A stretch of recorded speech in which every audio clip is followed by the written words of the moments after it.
Well, I loved hiking and hiking on my own.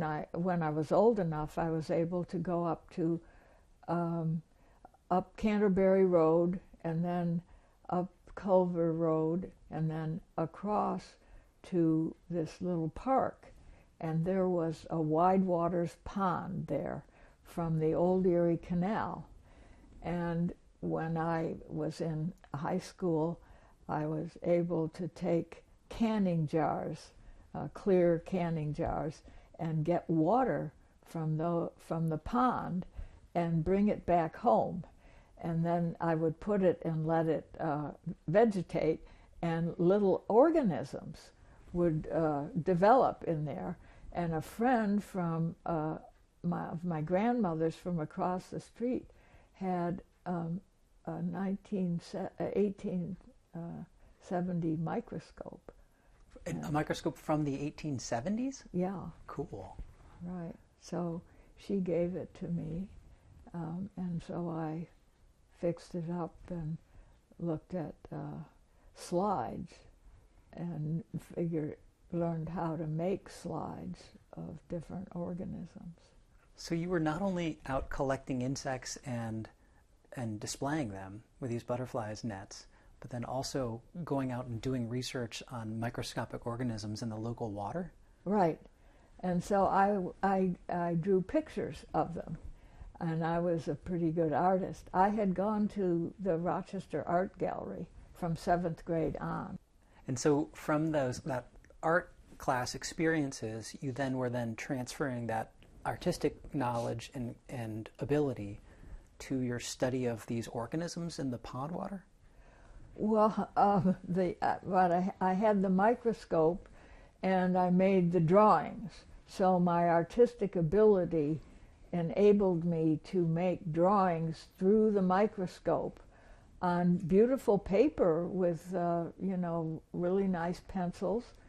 And so I put those together for a study of the microscopic animal life of a freshwater pond, which I submitted to the Westinghouse Science Talent Search. And that was my project. And then you also had to take an exam. So I started working on those things in Mr. Bloom's class in 10th grade. But then I took the exam, and apparently I absolutely aced the exam because I loved to read science books.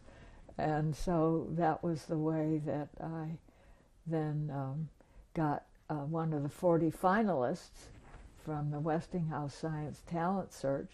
So I got to go to Washington, D.C. Washington, D.C., and we took the New York Central Railroad, and there was another guy from Rochester who was a finalist also. And so we went there, and they interviewed us there, and then they chose 10 finalists. There was a first prize, second prize, and I was one of the 8 honorable mentions. So I was one of the top 10 in the nation. Wow. So that was really exciting. Wow. Yeah. What was the experience like, even just leaving Rochester to visit D.C. like for you? Oh, it was amazing. And there's a picture of all of us on the steps of the Capitol. And that I still have, and that's fantastic too. Wow. Had you ever been anywhere other than Rochester before your trip to D.C.? Well, I'd been to summer camp, which was on Lake Ontario. It was Camp Beechwood, and that was, starting when I was younger. And we would go there for 2 weeks at a time and camp on tent platforms with tents on them. And there would be different units for different ages there. And so we played baseball, and we learned to cook outside, and we learned to chop wood, and all the kinds of things you would have to learn to live in the wild or survive in the wild. We learned trees and plants, flowers. Gosh, all these experiences, I can see how they seed the career interests that you take. I mean, this experience in nature, understanding nature, documenting it, just being out in it, and then even doing the science and the art and how you pull the art in to help you understand the science.